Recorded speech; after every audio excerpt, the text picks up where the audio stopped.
Muy buenos días, hermanos. Hoy vamos a estar viendo ya el último devocional relacionado a la oración.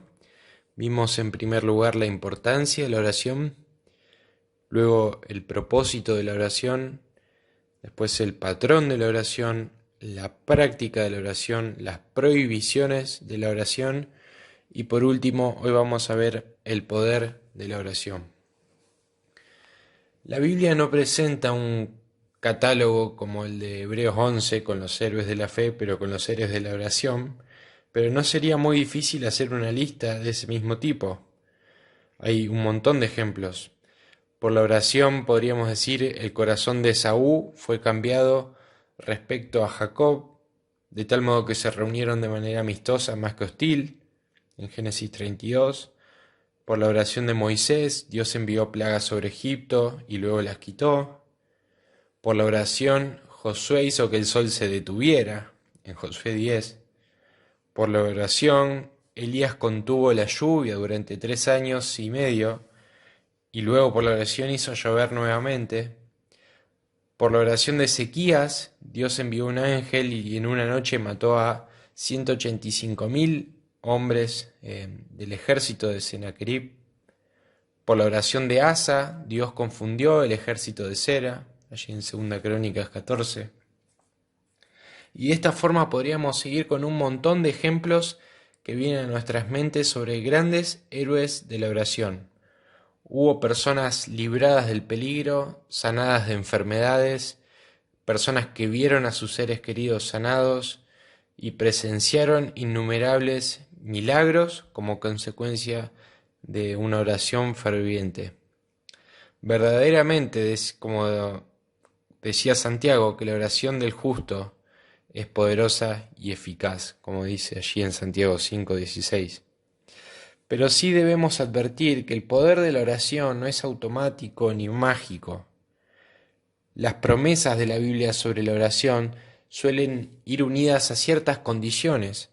Algunas veces Jesús resume la oración en cortas frases para alentar a su pueblo a practicarla. Hay declaraciones como pedid y se os dará, en Mateo 7:7.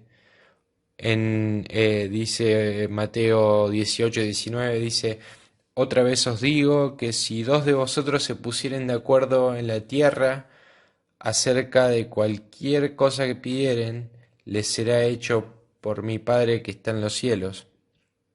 Y también en Mateo 21:22 dice, y todo lo que pidiereis en oración, creyendo, lo recibiréis.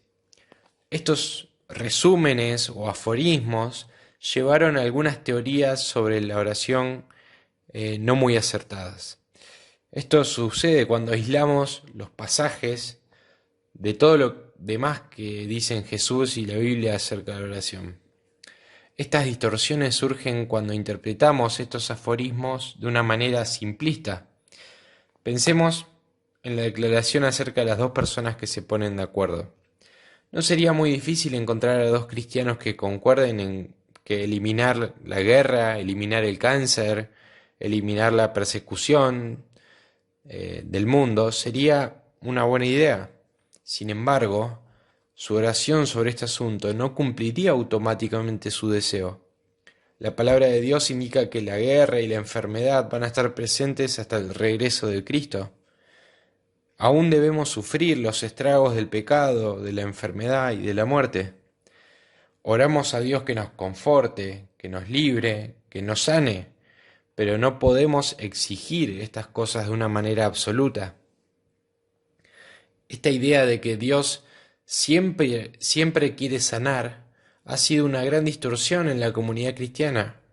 Muchos creyentes acusan o acusaron a gente que quizás está enferma de falta de fe o de esconder algún pecado del pasado, solo porque su oración no era respondida y se juntaban iglesias a orar y no veían respuesta positiva en su oración.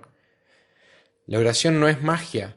Dios no es nuestro mozo celestial que está a nuestra disposición para satisfacer cada uno de nuestros antojos. Muchas veces el cristiano inmaduro queda enojado con Dios o se decepciona con Dios Pero no porque Dios fallara en el cumplimiento de sus promesas, Dios no hace eso, sino porque cristianos, bien intencionados, hicieron promesas por Dios que Dios nunca hizo. Vamos a leer algunos textos.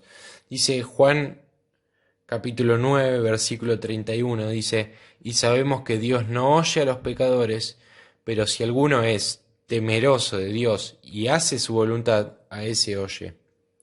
Juan 14:13 dice, y todo lo que pidiereis al Padre en mi nombre, lo haré, para que el Padre sea glorificado en el Hijo. Juan 15:7 dice, si permanecéis en mí y mis palabras permanecen en vosotros, pedid todo lo que queréis y os será hecho. Primera Juan 3:22 dice, y cualquier cosa que pidiéremos, la recibiremos de Él, porque guardamos sus mandamientos y hacemos las cosas que son agradables delante de Él. Y por último, Primera Juan 5:14 dice, y esta es la confianza que tenemos en Él, que si pedimos alguna cosa conforme a su voluntad, Él nos oye. Cada uno de estos pasajes muestran que recibir de Dios lo que queremos conlleva más que pedir. Debe haber una adecuada reverencia hacia Dios, una obediencia a su voluntad, una comunión con Él y una búsqueda de la glorificación de Dios. Entonces la petición debe hacerse en conformidad con su voluntad y en conformidad con su naturaleza y su carácter. Muchas veces, como dice Santiago 4:3, nuestras oraciones no son respondidas como deseamos, porque pedimos por motivos indebidos. Pedimos en oración cosas que nos permitirían entregarnos a placeres malos. Un gran ejemplo de esto es Moisés. En Éxodo 33:18, él ora y le dice a Dios, te ruego que me muestres tu gloria. Moisés había hablado con Dios, había visto numerosos milagros, la zarza ardiente, las plagas, la división del mar, pero ahora Moisés quería lo más grande, quería ver el rostro de Dios. Sin embargo, Dios le responde en el versículo 20, le dice el versículo 20, Éxodo 33, dijo más, no podrás ver mi rostro, porque no me verá hombre y vivirá. Dios le estaba haciendo un favor al rechazar su petición. Si Dios le hubiera concedido el deseo a Moisés, le habría costado la vida. Muchas veces pedimos y Dios no nos concede. ¿Por qué? No sabemos por qué, pero sí sabemos que Dios sí sabe por qué. Y sabemos que Dios es soberano y conoce todo lo que va a ser bueno o lo que va a ser malo para nosotros. Decía en el segundo devocional, en el que vimos el propósito de la oración, que la respuesta a la pregunta de si puede la oración hacer cambiar de opinión a Dios es, en mi opinión, que no. Pero si la pregunta es si puede la oración cambiar las cosas, entonces la respuesta es siempre y un rotundo sí. No siempre lo que esperamos, no siempre lo que queremos, pero siempre la oración cambia el panorama. La oración requiere estructura, pero no a costa de espontaneidad. Queda lugar para la autoexpresión individual dentro de los límites de la reverencia y el orden. ¿Por qué oramos? Bueno, primero oramos porque Dios lo ha ordenado y porque Él es glorificado cuando oramos.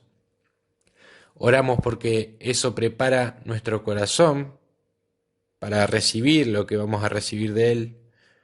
Oramos porque mediante la oración se logran muchas cosas y tiene mucho poder. Oramos para adorar a Dios, para alabarlo, para expresar nuestro asombro ante su majestad, ante su soberanía, su poder. Oramos para confesarle a Dios nuestros pecados, que son muchos, y para experimentar de esa forma así también su gracia, su misericordia y el perdón que viene de su mano. Oramos para agradecerle por todo lo que Dios es y todo lo que ha hecho. Y también oramos para darle a conocer nuestras súplicas y nuestras peticiones, para cumplir esta invitación que Él nos ha dejado. No hay dudas en que la oración tiene poder. Dios usa nuestras oraciones como medio para cumplir su soberana voluntad.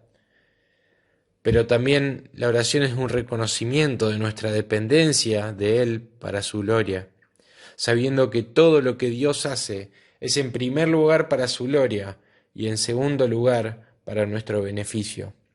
Oramos porque Dios nos ordena que oremos, porque eso le glorifica y porque eso nos beneficia.